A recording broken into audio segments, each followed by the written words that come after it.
우리 이제 다 함께 자리에서 일어나셔서 오늘 우리에게 주시는 하나님의 말씀 함께 보겠습니다. 오늘 우리에게 주시는 하나님의 말씀은 느헤미야 13장 4절부터 14절까지의 말씀입니다. 제가 받들어 읽겠습니다.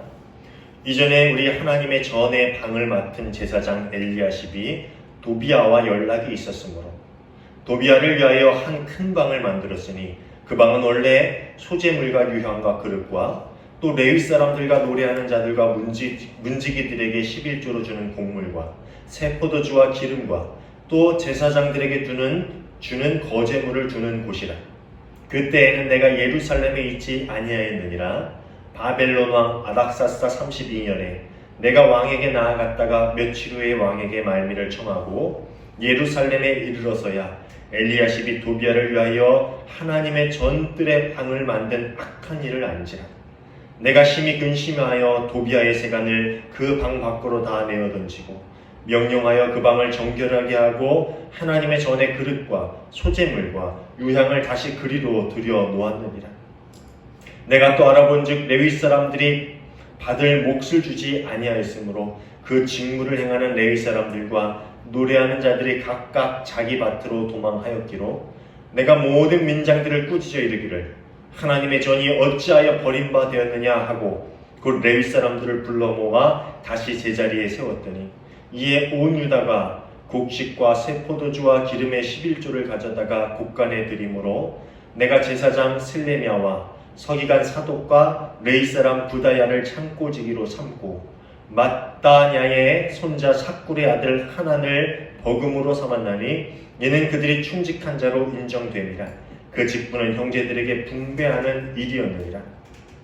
내 하나님이여 이 일로 말미암아 나를 기억하옵소서. 내 하나님의 전과 그 모든 직무를 위하여 내가 행한 선한 일을 도말하지 마옵소서.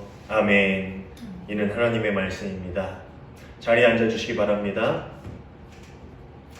오늘도 주님의 평화가 우리 모두에게 함께하기를 간절히 소원합니다. 오늘 이제 드디어 우리 느헤미야의 마지막 장을 우리가 함께 보게 되었는데요. 저는 개인적으로 느헤미야가 12장에서 끝났으면 좋지 않았을까라는 생각을 해봅니다. 어렵고 힘든 상황 가운데서 성벽을 재건한 이야기가 이 느헤미야의 주된 이야기죠. 그리고 성벽을 재건하는 동시에 영적 갱신 운동을 통해서 이스라엘이 하나님의 백성이다라는 정체성을 되찾게 되지. 그리고 성벽 공헌 예배를 드리면서 하나님께서 그들이 그동안 겪어왔던 모든 수치와 눈물을 큰 기쁨으로 바꾸는 것을 마지막으로 이야기가 끝이 나면은 이야기가 어떻게 보면 한편의 완벽한 감동적인 드라마 같지 않았을까요?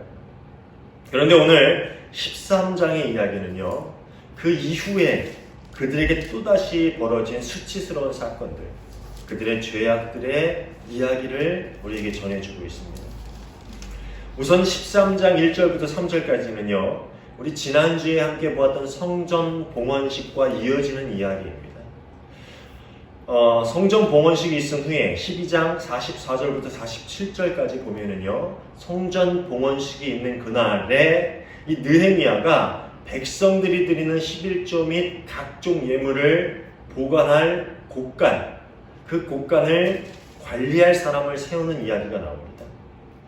그래서 그 곡간을 관리함으로 그 11조와 온갖 예물들이 제사장과 레위 사람들에게 잘 돌아갈 수 있도록 그것을 관리하는 사람을 세웁니다. 그래서 하나님을 예배하는 일에 차질이 없게 하기 위한 조치를 느헤미야가 세우는 이야기를 전해주고 있죠. 그리고 이어서 13장 1절부터 3절까지는요, 그날에 모세의 책을 읽었다라는 이야기와 함께 특히 그 중에서 암몬과 모압 사람들을 회중에서 분리해내는 이야기를 우리에게 전해주고 있어요. 그렇죠? 그런데 이게 인종차별적인 조치가 아니라요, 그 중에 존재하고 있는 모든 이방 종교의 위협을 완전히 제거하는 노력을 전해주고 있는 거예요. 그것을 제거하는 노력을 이야기하고 있는 거죠. 그래서 성벽 봉헌식을 하고 또 앞으로 그 성벽 안에 있는 그 성전에서 예배하는 일에 차질이 없도록 조치를 취한 다음에 다시 그 백성이 예전처럼 하나님께 불순종하고 하나님을 배반하는 일이 벌어지지 않도록 그 안에 있는 모든 이방 종교의 위협을 완전히 제거하는 일들을 마지막으로 이 성전 봉헌신 얘기가 마무리가 됩니다. 하나님의 가르침을 따라 살아가는 하나님의 백성으로서의 정체성을 지키기 위한 느헤미야의 절실한 노력, 아주 열심히 우리에게 전해주고 있는 그런 부분이죠. 그런데 그런 느헤미야의 노력에도 불구하고 4절부터 또 시작되는 이야기, 13장 4절부터의 이야기는 다시 예전의 모습으로 돌아간 이스라엘의 모습을 보여주고 있습니다. 느헤미야 1장부터요 13장 3절까지, 그러니까 우리가 읽기 전 이야기까지죠. 느헤미야 1장부터 13장 3절까지는 느헤미야가 오고 나서 1년 안에, 한 해 안에 벌어진 사건들을 이야기하고 있습니다.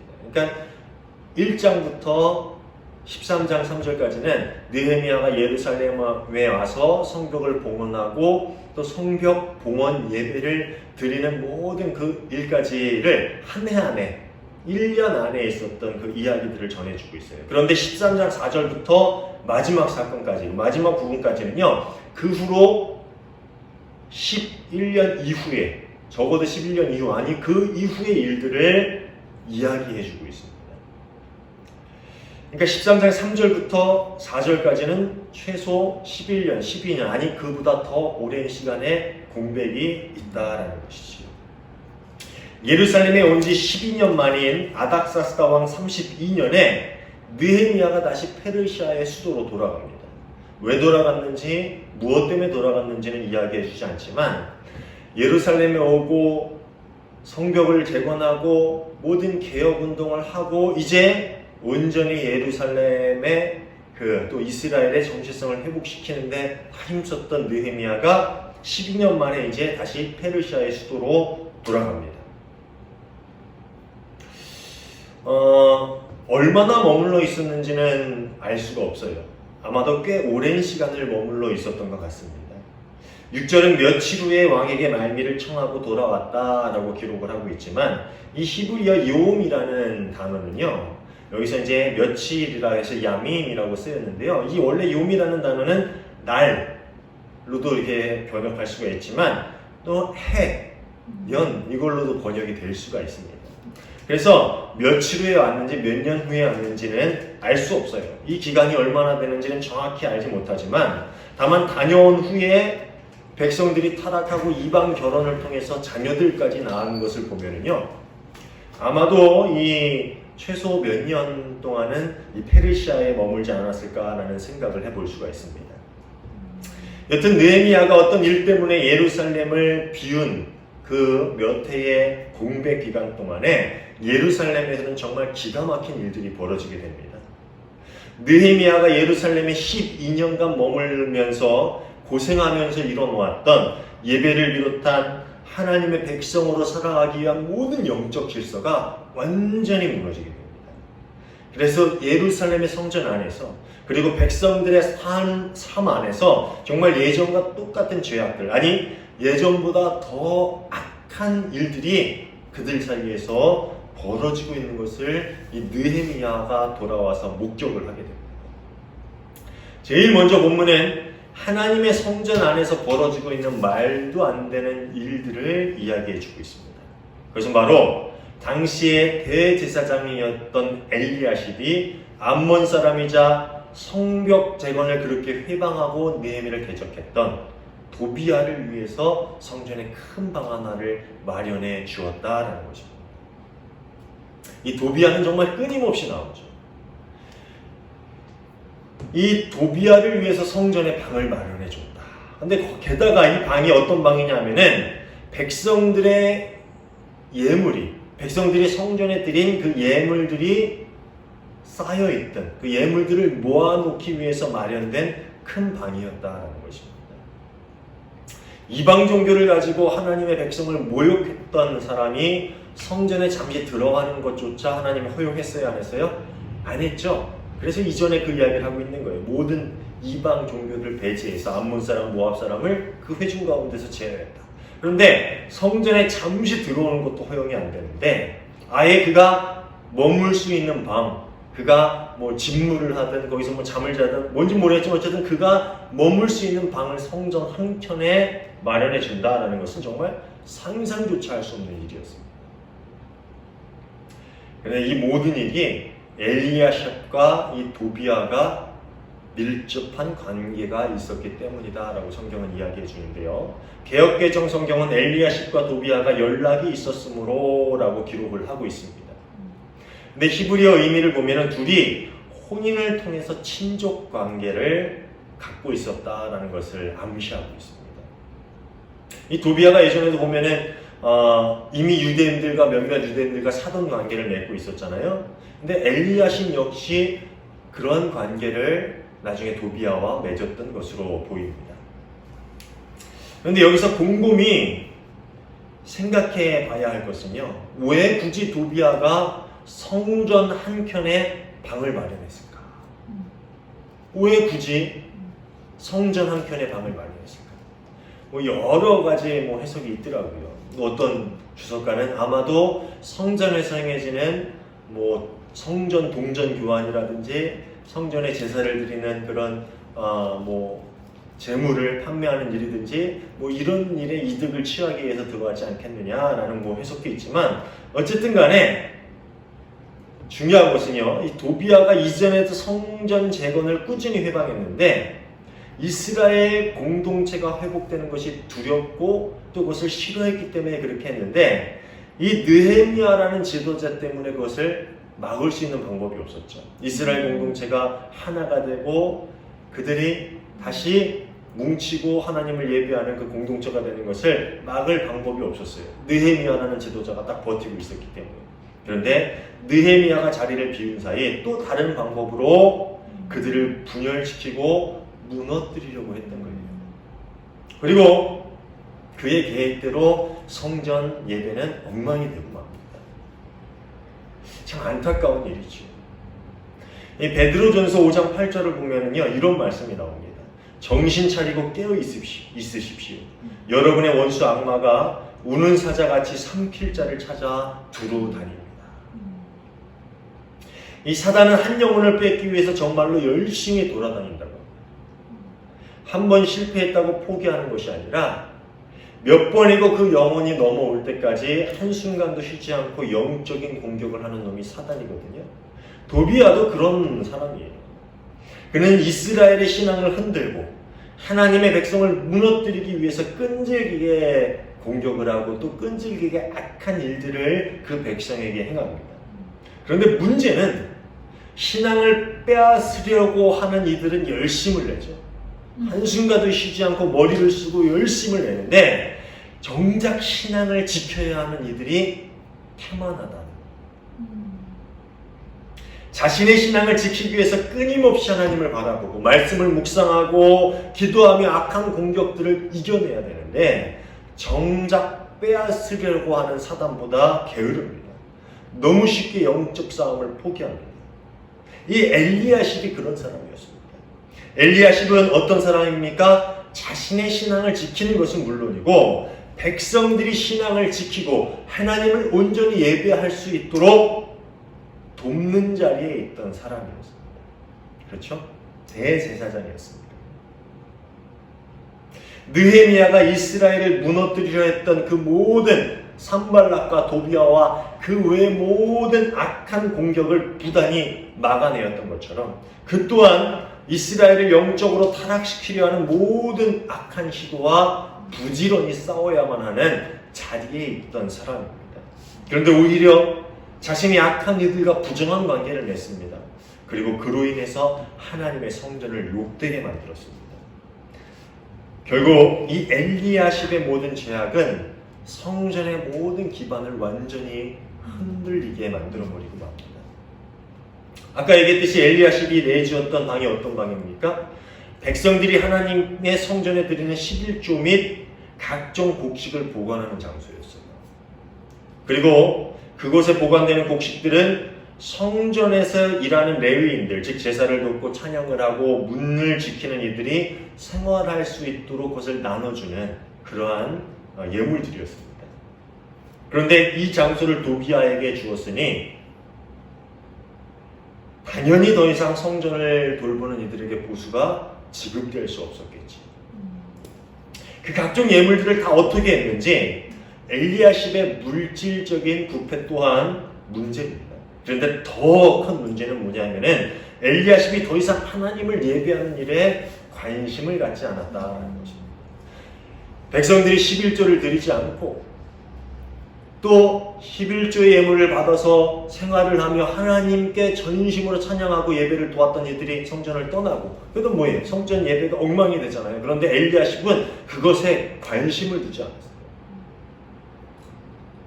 결국 이 죄로 말미암아 성전에서 예배를 돕던 레위인들이 성전을 떠나고 성전은 텅텅 비게 되었을 것입니다.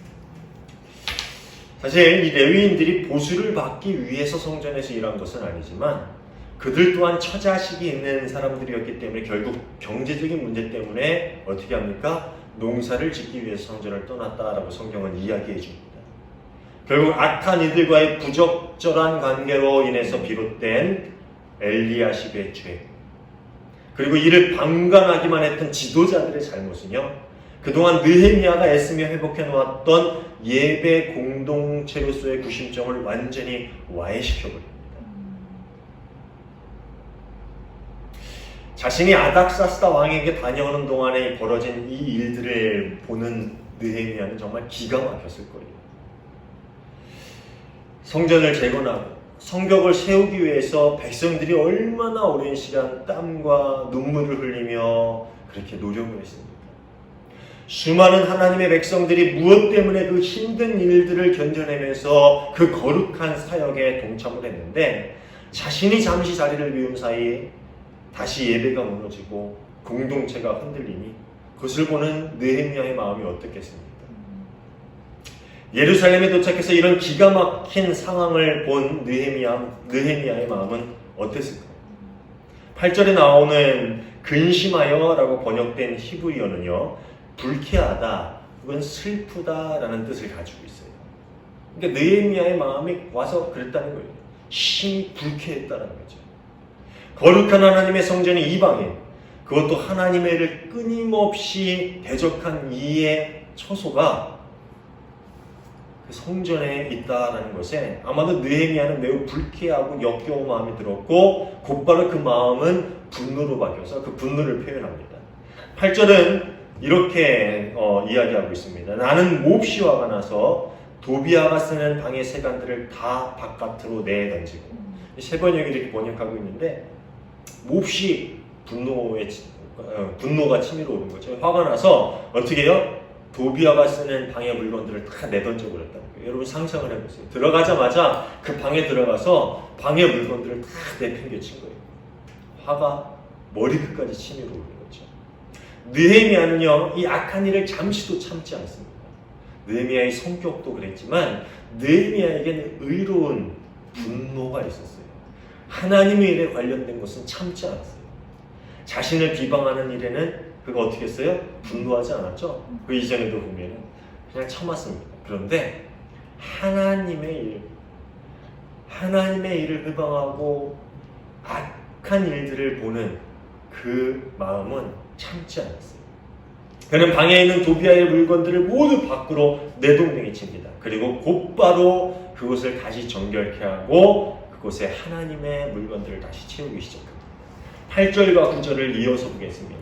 나는 몹시 화가 나서 도비아가 쓰는 방의 세간들을 다 바깥으로 내던지고 말하였다. 그 방을 깨끗하게 치운 다음에 하나님의 성전 그릇들과 곡식 제물과 유향을 다시 그리로 들여다 놓아라.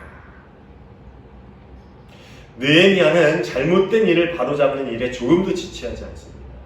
즉각적이고 또 적극적으로 이 잘못된 일들을 바로잡습니다. 예루살렘에 와서 이 소식을 듣자마자, 그 광경을 보자마자 즉각적으로 그 방에 가서 그 모든 것을 내동댕이 치면서 그 분노를 표현하고 또 곧바로 그 방을 정결케 하고 다시금 하나님의 물건들이 있는 거룩한 방으로 되돌려 놓는 즉각적이고 적극적인 죄에 대한 반응을 보이는 사람이 바로 느헤미야였다라는 것입니다. 여러분, 다이어트는 언제부터 해야 합니까? 다이어트는요, 내일부터 하면 되죠. 오늘까지 먹고 내일부터 하면 돼요. 그러면 애들이 우스갯소리를 하는데 시험 공부는 언제부터 합니까? 시험 공부는 게임 한 판 하고 나서 혹은 한숨 자고 나서 하면 돼요. 그럼 회개는 언제부터 해야 합니까? 회개는 언제 해야 돼요? 회개 내일부터 하면 됩니까? 뭐 할 일 하고 그 다음부터 하면 됩니까? 하나님 앞에 죄된 나의 모습들은 언제부터 고쳐나가면 될까요? 내일부터 하면 될까요? 급한 일부터 해결하고 하나하나씩 천천히 고쳐가면 될까요? 사랑하는 여러분, 우리 죄된 것들을 대하는 이 느헤미야의 모습을 우리는 이 죄된 것들을 대하는 느헤미야의 모습을 늘 기억해야 합니다. 회개는 우리의 죄된 모습을 버리는 일은 조금도 지체하면 안 되죠. 즉각적이고 적극적이어야 합니다. 에스라 강해를 하면서도 이야기를 했지만 죄의 단절은요, 도끼로 실을 끊는 것처럼 과하다 싶을 정도로 단호해야 합니다. 머뭇 고민할 시간이 없어요. 사실 사람이 고민하다 보면은요, 어떻게 하냐 하면은 어느 순간부터 죄와 타협점을 찾기 시작해요. 요 정도까지만 이라는 그 타협점을 찾기 시작한다는 거죠. 그렇게 즉각적으로 또 적극적으로 단호하게 우리의 삶에서 죄된 모습들을, 죄된 부분들을 잘라내야 한다는 것이죠. 그래서 느헤미야의 이 모습을 우리가 늘 기억해야 합니다. 이렇게 도비아가 머물던 처소를 없애고 다시 정결하게 만든 느헤미야는 그 다음에 이제 어떻게 합니까? 흩어졌던 레위인들을 불러 모으기 시작합니다. 그리고 그렇게 다시 성전의 기능이 제자리를 찾아가는 모습을 보면서 백성들은 그동안 멈췄던 11조의 예물을 다시금 성전으로 가져오기 시작합니다. 이제 성전의 예배가 다시 회복하기 시작한 것이지. 그런데 백성들의 삶 가운데도 여전히 문제가 하나 있었어요. 느헤미야가 자리를 비운 사이에 백성들의 삶 또한 하나님으로부터 멀어져 있었다라는 것이지. 뭐 지도자들이, 대제사장과 또 백성의 지도자들이 그렇게 하나님과 멀어진 채 죄를 짓고 있었는데 백성들의 삶이 오죽했겠습니까? 우선은 백성들 사이에서 안식일이 제대로 지켜지지 않고 있었어요.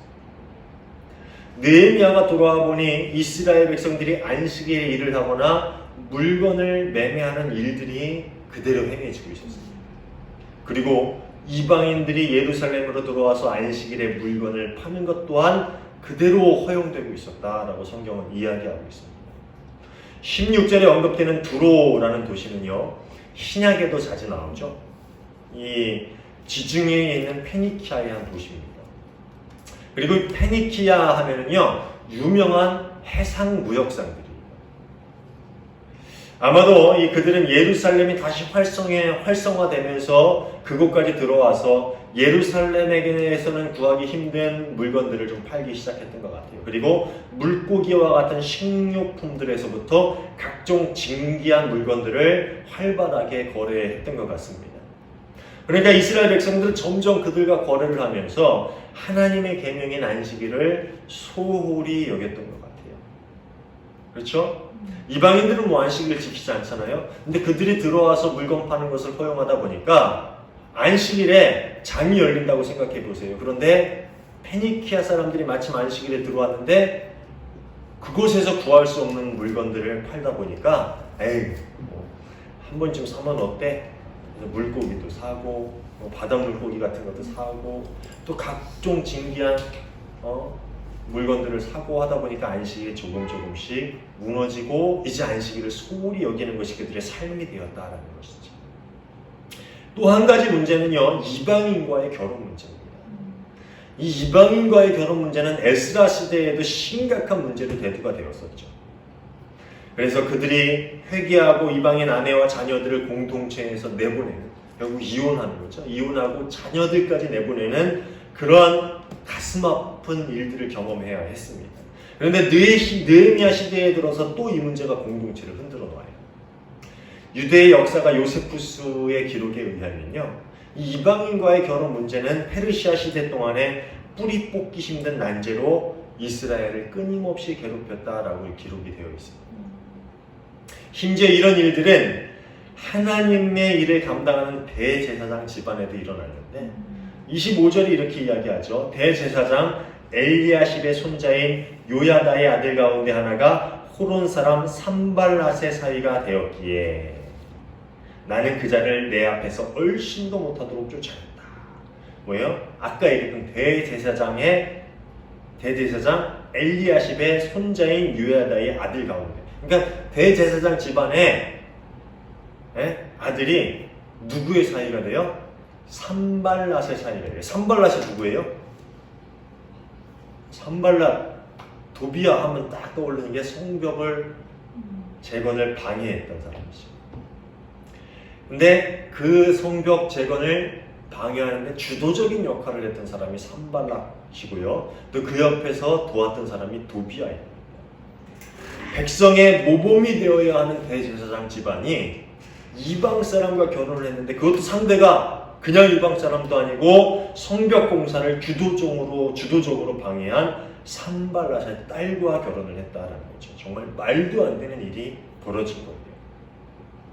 예전에도 이야기했지만요, 이방인과의 결혼 문제는 단순히 혈통의 문제가 아니에요. 피가 섞인다라는 그런 문제를 넘어서서 신앙의 문제였다라는 겁니다. 24절을 보면은요, 그들 사이에 태어난 아이들은 절반이 아스돗 말이나 다른 나라 말은 하여도 유다 말은 하지 못하였다. 이게 유대인 남편과 이방인 아내 사이에서 태어난 아이들이 어머니 나라 말, 아스돗 나라 말은 했다는 거죠. 아스돗 말이 뭐냐면, 아스돗은 블레셋의 한 도시거든요. 그러니까 블레셋의 말은 할 수 있었지만 아버지의 나라 말, 즉 히브리어 혹은 아람어는 하지 못했다라는 거죠. 좀 이해가 안 가는 게, 그러면 아버지가 아들을 케어하지 않았다는 건가요? 아들에게 어떠한 가르침도 주지 않았다라는 거 아닙니까? 아니면은 그 또한 아스돗 말을 사용해서 이렇게 했다는 건가요? 이게 왜 문제가 되냐면요, 예배에서 사용되는 말이 어디 말이에요? 아버지 나라의 말이죠. 히브리어 혹은 아람어입니다. 그런데 그것을 온전히 이해하지 못한다면 아이들이 예배를 드렸다는 거예요, 안 드렸다는 거예요? 예배를 드리지 않았다는 겁니다. 하나님의 말씀을 배우지 않았다는 거예요.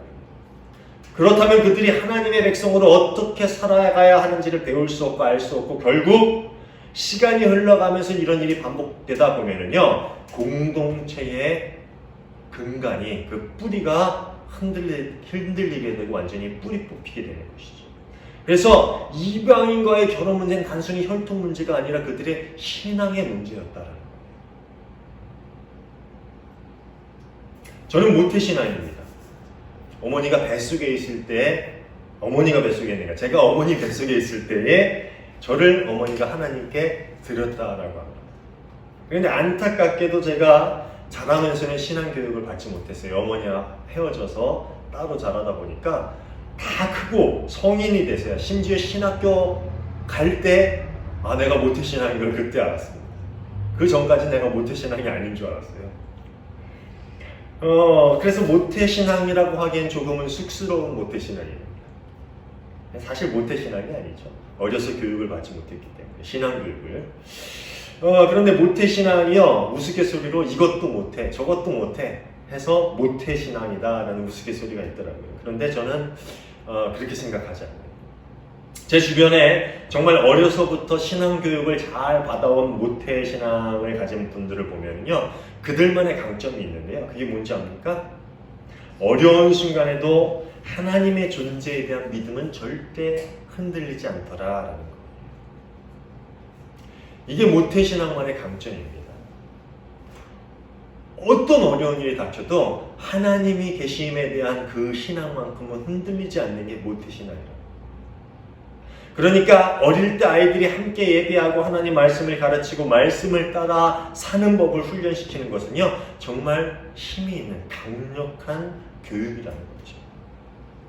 이스라엘 사람들도 어려서부터 신앙교육을 시키는 것을 매우 중요하게 여기는 사람들입니다.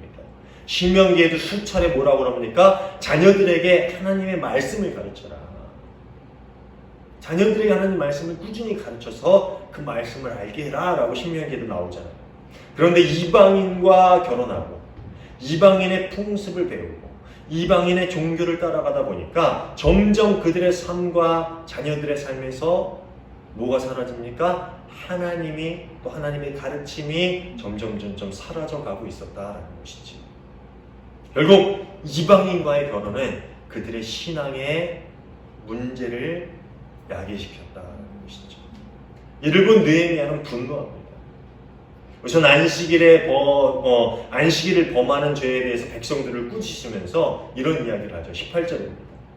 당신들의 조상도 똑같은 일을 하다가 우리와 우리 도성이 모두 하나님의 재앙을 받지 않았소. 당신들이야말로 안식일을 더럽혀서 하나님이 이스라엘 위에 진노를 내리도록 하는 장본이니. 뭐예요? 하나님의 명령에 불순종해서 너희들 조상이 어떤 벌을 받았는지 기억하지 못하냐? 근데 너희가 그 일들을 반복하게 만드는 죄인들이다 라고 꾸짖는 거예요. 너희도 그렇게 하다 보면은 너희 지금 성벽 세우는 거, 성전 세우는 거 다시 무너지고 그런 재앙을 받게 될 거야. 아주 엄하게 꾸짖는 거죠. 그리고 이번에도 즉각적으로 안식일에 성문을 닫고 경비를 세우는 조치를 해서 모든 장사치들이 성 안으로 들어오지 못하도록 막아버립니다. 아주 즉각적으로 그 죄를 단절시켜버리죠. 그리고 이방 결혼을 통해서 신앙을 잃어버린 이들은 더욱 호되게 혼인하는데 25절입니다. 나는 그 아버지들을 나무라고 저주받을 것이라고 하면서 야단을 치고 그들 가운데 몇몇은 때리기도 하였으며 머리털을 뽑기까지 하였다. 와, 참 느헤미야의 이 불의한 일에 대해서 얼마나 분노하는지의 모습을 보여주는데 이번엔 혼을 내고 뭐 저주를 받을 것이다 라고 그렇게 이야기하는 데서 끝나는 것이 아니라 몇몇 사람은 때리고 머리채를 잡아채는 그런 모욕을 주기까지 합니다. 오늘날에도 머리채를 잡아내는 건 되게 모욕적인 일이죠. 근데 당시 유대인들에게는 상당히 모욕적인 일이었어요. 이 머리채를 잡고 머리털을 뽑았다라는 것은 너희가 모욕적이지만 이 죄는 얼마나 더 큰 모욕과 수치를 너희가 가져다 줄 줄을 너 기억해라. 그렇게 혼내는 거죠. 그리고 25절에서 보았듯이 대제사장 집안 사람이면서 산발랏의 사이가 된 사람을 공동체에서 추방시켜버립니다. 유대 공동체에서 추방당한다는 것은요 정말 엄청난 일이죠. 근데 그렇게 추방시켜버립니다. 그리고 30절 31절을 보면은요 온갖 부정으로 더러워진 제사장과 레위 사람들을 정결하게 하고 다시금 하나님의 일을 감당하는데 그 임무를 수행하게 합니다. 또 백성으로 하여금 예배가 끊어지지 않도록 본인들의 책임을 다하게 돼서 다시금 온 이스라엘 백성의 삶 가운데 뭘 회복시킵니까? 예배를 회복시키게 됩니다. 저는 13장의 말씀을 보면서 느헤미야가 얼마나 속이 상하고 또 힘들었을까라는 생각을 해봅니다. 이스라엘 백성들의 삶의 예배가 회복되고 다시금 하나님의 백성으로 온전히 살아가게 하기 위해서 그가 무려 12년 동안이나 자신이 누릴 수 있는 것들을 다 내려놓고 온갖 고생을 다 하면서 무려 12년이라는 시간을 그렇게 수고했습니다. 그런데 자리를 비운 몇 해 만에 모든 것이 다시금 엉망으로 된 이스라엘의 모습을 보면서 그는 억장이 무너졌을 거예요. 그래서 오늘 보면은 특이한 부분들이 나오는데요. 이 모든 일들을 행할 때마다 14절에 보면은요, 우리 마지막 읽었던 구절이죠. 기도를 해요. 하나님이여 이 일로 말미암아 나를 기억하옵소서. 그리고 기도를 합니다. 그리고 22절에도 보면요, 내 하나님이여 나를 위하여 이 일을 기억하옵소서. 그리고 또 13장 마지막 절에도 하나님이여 나를 기억하사 복을 주옵소서. 아마 이 모든 일을 하면서 느헤미야도 마음이 지치고 힘들고 또 개혁을 하면서 사람들이 좋아했을까요? 와, 느헤미야가 와서 드디어 개혁을 하는 걸 좋아했을까요? 좋아하지 않았을 거예요. 사람들이 자신의 죄된 모습을 혼내고 꾸짖는 사람들 별로 좋아하지 않습니다. 그렇죠? 이 느헤미야는 참 이스라엘을 보면서 억장이 무너지고 정말 속상하고, 그러면서도 하나님께 다시 그 공동체를 세우기 위해서 그렇게 부단히 노력해야만 했을 것입니다. 문득 느헤미야의 마음을 생각하면서 느헤미야의 마음이 오늘 나를 바라보는 예수님의 마음일 수도 있겠구나라는 생각을 해봅니다. 그래서 정신이 번쩍 들었습니다. 사랑하는 여러분, 우리의 삶은 어떻습니까? 하나님의 은혜 앞에서 눈물을 흘리면서 이제 내가 주님을 따라 살겠습니다, 주님이 기뻐하시는 삶을 살겠습니다 라고 기도하다가 삶으로 돌아가면요, 어느덧 예전의 자리로 돌아가 있는 나의 모습을 발견하게 됩니다. 내 안에서 자라나는 죄에 대해서 즉각적으로 반응하기보다는 무감각해지려고 할 때도 있습니다. 그렇게 살아가고, 또 세상으로부터 오는 유혹에 대해서 단호하기보다는 관대해요. 그죠? 그게 우리의 삶의 모습이 아닙니까? 오늘 말씀을 보면서 아까 제가 그랬잖아요. 12장이 끝났으면 좋았을 텐데. 그 이후에 다시 죄의 모습으로 돌아간 이스라엘의 모습을 보는 게 착잡한 이유. 그것을 보면서 분노하고 다시 또 개혁운동을 애써 하면서 하나님께 기도하는 그 느헤미야의 모습을 보면서 착잡한 것은요, 그 모습이 오늘날 우리의 모습이고, 또 그 느헤미야의 마음이 오늘날 우리를 바라보는 예수님의 마음이 아닐까라는 생각 때문이었습니다.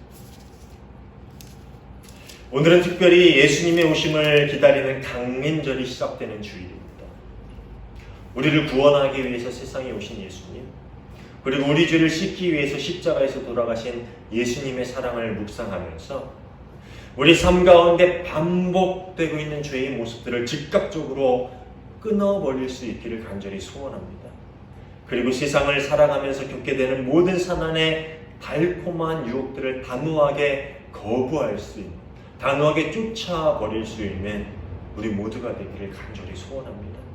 그래서 우리의 삶이 날마다 하나님께 가까이 갈 수 있는 삶, 날마다 하나님을 예배하고 말씀을 묵상하고 기도함으로 하나님과 동행하는 삶, 그래서 늘 하나님을 더욱 기쁘시게 해드릴 수 있는 그런 복된 삶이 될 수 있기를 주님의 이름으로 축원합니다. 기도하겠습니다. 좋으신 하나님 감사합니다. 늘 우리의 삶 가운데 찾아오셔서 우리가 나아가야 할 길을 알게 하여 주시고 하나님을 기쁘시게 하는 그런 삶의 모습들을 깨닫게 하심에 감사를 드립니다. 그런데 우리 안에 있는 죄의 본성이 너무나도 강하여서 때로는 우리 안에 있는 죄에 무감각하고 또 밖으로부터 오는 유혹들에 너무나도 관대하여 우리가 다시금 죄의 자리로 정말 부끄러운 삶의 모습으로 돌아갈 때가 너무나 많습니다. 주님, 늘 저희 마음에 성령의 기름을 부어주셔서 정말 모든 죄를 단호하게 끊어버리고 또 모든 유혹들을 단호하게 거부하며 쫓아버릴 수 있는 하나님이 기뻐하시는, 하나님과 동행하는 삶을 살아갈 수 있는 저희 모두가 되게 하여 주시옵소서. 우리 삶 가운데 늘 주님이 역사하심으로 우리 안에 찾아오신 예수님, 우리를 위해서 십자가에 돌아가신 예수님, 그리고 다시 부활하신 그 예수님을 늘 기억함으로 주님을 기쁘시게 하는 복된 삶을 살아갈 수 있는 저희 모두가 되게 하실 줄로 믿고 감사하며 예수님 이름으로 기도하옵나이다. 아멘.